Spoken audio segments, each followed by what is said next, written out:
देख रहे हैं खबर दर खबर शम्स तबरेज़ कासमी के साथ। अस्सलाम वालेकुम रहमतुल्लाह। मैं हूं शम्स तबरेज़ कासमी और आप देख रहे हैं मिल्लत टाइम्स। कांग्रेस गांधी ख़ानदान के बग़ैर और गांधी ख़ानदान कांग्रेस के बग़ैर क्या मुमकिन है, इसी पर आज हम खबर दर खबर में बात करने जा रहे हैं। राहुल गांधी ने कांग्रेस की सदारत का ओहदा छोड़ दिया है। दूसरा सदर कांग्रेस का कौन बनेगा, इस पर किसी भी नाम पर इत्तेफाक नहीं हो रहा है। कई नाम सामने आए हैं लेकिन कोई भी नाम किसी को मंजूर नहीं है और ये मामला और पेचीदा होता जा रहा है। हिंदुस्तान के मौजूदा माहौल में एक ऐसा मिजाज बन गया है, यह तसव्वुर बन गया है, ये समझा जाता है कि कांग्रेस ही गांधी परिवार है और गांधी परिवार ही कांग्रेस, यानी ये समझ लीजिए कि लोग समझते हैं कि कांग्रेस के कायम करने वाले गांधी परिवार के लोग हैं, गांधी परिवार का ही कांग्रेस पर शुरू से कब्ज़ा रहा है और इसके बगैर कांग्रेस का तस्वुर मुमकिन नहीं है। क्या कांग्रेस की हिस्ट्री यही है या कुछ अलग है? कांग्रेस हिंदुस्तान की सबसे पुरानी पॉलिटिकल पार्टी है और ये जानकर आपको हैरानी होगी कि जो कांग्रेस का फाउंडर है, जिसने कांग्रेस को कायम किया था, वो इंडियन नहीं बल्कि एक फॉरेनर और ब्रिटिश शख्स था। उसका नाम है A.O. होम। उसने 1885 में कांग्रेस को कायम किया था। उसका मकसद ब्रिटिश हुकूमत और हिंदुस्तानी अवाम के दरमियान डायलॉग और मुज़ाकरात के लिए एक प्लेटफॉर्म को तश्कील देना था। कांग्रेस के क़याम के बाद जिन्हें पहला सदर बनाया गया वो थे उमेश चंद्रा बनर्जी और उसके बाद सदर बनने का सिलसिला जारी रहा, कांग्रेस जारी रही, कुछ तब्दीलियाँ होती रही। शुरू में या काफ़ी अरसे तक ये था कि कांग्रेस का सदर हर एक साल पर तब्दील हो जाता था, यानी सदर की मुद्दत सिर्फ एक साल की होती थी। अगले साल कांग्रेस का सदर बदल जाया करता था और जो मेंबरान होते थे उन्हीं को सदर बनाया जाता था, उन्हीं में से किसी को ये ओहदा दिया जाता था। आज़ादी के बाद इंतखाब में कांग्रेस ने हिस्सा लिया, नेहरू वज़ीर आज़म बने, लेकिन फिर भी कांग्रेस के सदर वो नहीं थे। उस बीच में सिर्फ एक मरतबा वो कांग्रेस के सदर बने, एक साल के लिए। बकिया दिनों में दूसरे लोगों ने सदारत की और एक एक साल की मुद्दत के लिए सदारत की नामों की एक लंबी फहरिस्त है। इंदिरा गांधी ने कांग्रेस का पूरा हुलिया तब्दील कर दिया। इंदिरा गांधी जब 1978 में वज़ीर आज़म बनी तो वो कांग्रेस की सदर भी बनी और उन्होंने वज़ीर आज़म बनने के साथ कांग्रेस का ओहदा भी अपने साथ रखा। उससे पहले यह था कि जो शख्स वज़ीर आज़म होता था वो उमूमन कांग्रेस का सदर नहीं होता था। जवाहरलाल नेहरू की तारीख़ देखिए तो यही चीज़ें मिलती है। इंदिरा गांधी ने वज़ीर आज़म के ओहदे पर भी कब्ज़ा बरकरार रखा और कांग्रेस के सदर भी वो रही और जब तक उनकी वफ़ात हुई वो सदर के ओहदे पर बरकरार रही। दिसंबर 1983 में इंदिरा गांधी का इंतकाल हो गया, उन पर एक हमला हुआ जिसकी वजह से उनकी मौत हो गई। उसके बाद राजीव गांधी मैदान में और राजीव गांधी भी कांग्रेस के सदर रहे, वज़ीर आज़म के ओहदा पर भी फायज रहे। 1991 में नरसिम्हा राव कांग्रेस के सदर बने और उन्होंने भी वज़ीर आज़म का ओहदा अपने पास रखा, सदर भी रहे। नरसिम्हा राव के बाद 1996 में सीताराम केसरी कांग्रेस के सदर बने, लेकिन वो सरकार नहीं बना और उसकी वजह से वो वज़ीर आज़म भी नहीं बन पाए। बीच में कुछ दिनों के लिए सरकार बनी तो ऐसी कमज़ोर सरकार थी। 1998 में कांग्रेस की सदारत की जिम्मेदारी सीताराम केसरी से लेकर सोनिया गांधी को सुपुर्द कर दी। बीच में एक मरतबा सोनिया गांधी ने इस्तीफ़ा भी दिया एक मसले को लेकर, फिर दोबारा 1999 में बनी और 2017 तक सोनिया गांधी सदर के ओहदे पर बरकरार रही। कांग्रेस के जितने भी सदर अब तक आए हैं उसमें सबसे लंबी मुद्दत तक सदारत के ओहदा पर फायज रहने वाली सोनिया गांधी पहली खातून है। 2017 में सदारत की जिम्मेदारी सोनिया गांधी ने इस्तीफ़ा दे दिया तो उसके बाद राहुल गांधी को नया सदर बनाया गया। 3 जुलाई 2019 को यानी इसी महीने में राहुल गांधी ने कांग्रेस के सदर से इस्तीफ़ा दे दिया है और इस्तीफ़ा का पस मंज़र है इलेक्शन 2019 में कांग्रेस की बदतरीन शिकस्त। अब कांग्रेस के नए सदर की तलाश है कि कांग्रेस का नया सदर कौन होगा, तो कोई नाम सामने नहीं आ रहा है। जो नाम सामने आ रहा है वो है सुशील कुमार शिंदे का, मल्लिकार्जुन खड़गे का, इस तरह कुछ और नाम सामने आए हैं, लेकिन लगता नहीं है कि नामों पर पार्टी इत्तेफाक कर लेगी। अब सबसे बड़ा सवाल यह है कि क्या राहुल गांधी या गांधी ख़ानदान के बग़ैर कांग्रेस का वजूद मुमकिन है? गांधी ख़ानदान के बग़ैर कोई और शख्स कांग्रेस की बागडोर संभाल सकता है?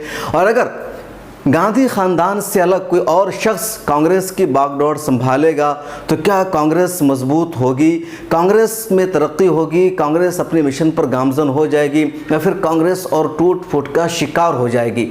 राहुल गांधी ने कांग्रेस को छोड़ दिया है, लेकिन उन्होंने कहा है कि हम कांग्रेस के इलेक्टिव रहेंगे, काम करते रहेंगे। और राहुल गांधी के कांग्रेस छोड़ने की बुनियादी वजह वज़ीर आज़म नरेंद्र मोदी है। पिछले 5 सालों में हर कैंपेन में, हर रैली में नरेंद्र मोदी राहुल गांधी को अटैक करते रहे, सोनिया गांधी को अटैक करते रहे। पूरे कांग्रेस को उन्होंने निशाना बनाया कहकर कि कांग्रेस एक परिवार की पार्टी है, वहाँ डेमोक्रेसी नहीं है, वहाँ जमहूरियत नहीं है, दूसरों को आज़ादी नहीं दी जाती है। नरेंद्र मोदी ने तो अपने एक इंटरव्यू में यहाँ तक कह दिया कि पिछले 40-45 सालों में किसी भी एक मुसलमान को कांग्रेस पार्टी का सदर तक नहीं बनाया गया है।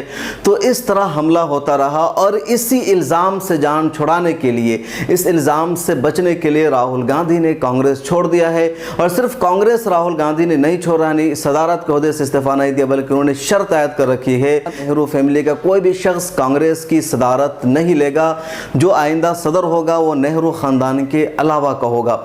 लेकिन पार्टी लीडर इसको मान नहीं रहे। पार्टी लीडरों को लगता है कि जो भी शख्स कांग्रेस का सदर बनेगा उस पर गांधी खानदान का दबाव होगा, उसका कंट्रोल होगा, और जो कोई गांधी खानदान की मर्जी के बगैर काम करेगा, अपनी आज़ादी से काम करना चाहेगा, उसे पार्टी से बाहर का रास्ता दिखा दिया जाएगा। जिन लोगों का ये शक है वो शक बेवजह नहीं है, क्योंकि 1991 से लेकर 1998 तक कांग्रेस का सदर नेहरू फैमिली से नहीं था, नरसिम्हा राव थे और सीताराम केसरी थे। उन दिनों सियासत में सोनिया गांधी फ़ाल नहीं थी, लेकिन जो कांग्रेस के कदावर और सीनियर रहनुमा थे वह हर मामले में सोनिया गांधी के घर पहुंचते थे, 10 जनपथ जाते थे और वहीं से अपनी सियासत करते थे। न तो नरसिम्हा राव को उन्होंने अहमियत दी, न ही सीताराम केसरी को। और जब सोनिया गांधी बन गई तो वो वज़ीर आज़म नहीं बनी। 2004 में जब यूपीए की सरकार बनी तो उन्होंने डॉक्टर मनमोहन सिंह को वज़ीर आज़म बनाया, लेकिन डमी हुकूमत सोनिया गांधी की रही। इक़्तिदार जो मेन पावर है वो सोनिया गांधी के हाथों में रहा और उन्होंने इस तरह की हुकूमत की। तो यही सवाल मुसलसल उठ रहा है कि अगर गांधी ख़ानदान के अलावा कोई सदर बनता है तो वो सदर कैसा होगा, खुद मुख्तार होगा या गांधी फैमिली के ज़रिए कंट्रोल किया जाएगा। एक और सबसे अहम बात यह है कांग्रेस को लेकर कि अगर गांधी ख़ानदान के अलावा कोई शख्स कांग्रेस का सदर बनता है तो क्या कांग्रेस को संभाल पाएगा, कांग्रेस को कंट्रोल कर लेगा। कांग्रेस जो टूट फूट की शिकार है, लीडरों में शदीद इख्तलाफ है, वो सब इकट्ठे हो जाएंगे। राहुल गांधी का इतना असर ज़रूर था कि वो सबको इकट्ठे लेकर चल रहे थे, सबको मिला रहे थे, उनकी बातों को लोग मानते थे। लेकिन जब गांधी ख़ानदान के अलावा कोई और होगा तो क्या उसकी बातों को सब मान लेंगे, ये मुमकिन नहीं लग रहा है। दूसरी तरफ आरएसएस और बीजेपी का भी एतराज़ और ये हमला और शदीद हो जाएगा कि जो कांग्रेस का सदर है वो राहुल गांधी के ज़रिए कंट्रोल किया जा रहा है। अभी भी नेहरू फैमिली का ही कांग्रेस पर कब्ज़ा है, ये एतराज़ भी होगा। राहुल गांधी का अपना नज़रिया है कि शायद नेहरू फैमिली से सदर बनने की वजह से कांग्रेस को नुकसान पहुंचा है। अगर नेहरू फैमिली के अलावा कोई कांग्रेस का सदर बनेगा तो कांग्रेस को बहरान से निकाल लेगा। कांग्रेस को अपने सदारत की तब्दीली के अलावा राहुल गांधी को एक और चीज़ सोचनी होगी कि पिछले चंद सालों में बीजेपी के रास्ते पर कांग्रेस भी चल पड़ी है और साउथ हिंदुत्व के नज़रिए को कांग्रेस अपना रही है। इन चीज़ों की वजह से कांग्रेस और बीजेपी की आइडियोलॉजी में कुछ ज़्यादा फ़र्क नहीं रह गया है और इसी वजह से वो लोग जो कल तक कांग्रेस के साथ थे वो आज बीजेपी के साथ हो गए हैं। और बुनियादी वजह यही है कि कांग्रेस के साथ एक आइडियोलॉजी और नज़रिया की वजह से थे, लेकिन कांग्रेस ने इक़्तिदार की खातिर अपना नज़रिया, अपनी आइडियोलॉजी बिल्कुल बीजेपी की तरह बना ली है, सॉफ्ट हिंदुत्व की राह इख्तियार कर ली है। इसलिए भी कांग्रेस की राह में मुश्किलें खड़ी हो गई है। तो कांग्रेस को बहुत चीज़ों पर गौर करना होगा, सोचना होगा। और यही बात सबसे अहम, एक मरतबा फिर हम कहेंगे कि कांग्रेस बग़ैर नेहरू फैमिली के और नेहरू फैमिली बग़ैर कांग्रेस के इसका वजूद मुमकिन है, ऐसा हो सकता है। आपकी इस बारे में क्या राय है, आप क्या सोचते हैं, आपका क्या नज़रिया है, कमेंट्स बॉक्स में हमें ज़रूर बताइए। खबर दर खबर में आज इतना ही, फिर मुलाकात होगी। अपना ख्याल रखिए, खुदा हाफिज़। मिलत टाइम्स की वीडियोस देखने के लिए यहाँ क्लिक करके सब्सक्राइब करें और हाँ, बेल आइकन ज़रूर दबाएं। अगर फेसबुक पर देख रहे हैं तो पेज लाइक करें ताज़ा तरीन खबरों और मज़ामीन के लिए विजिट करें हमारी वेबसाइट www.millettimes.com। हमारी ये वेबसाइट उर्दू, हिंदी, इंग्लिश तीनों लैंग्वेज में मौजूद है।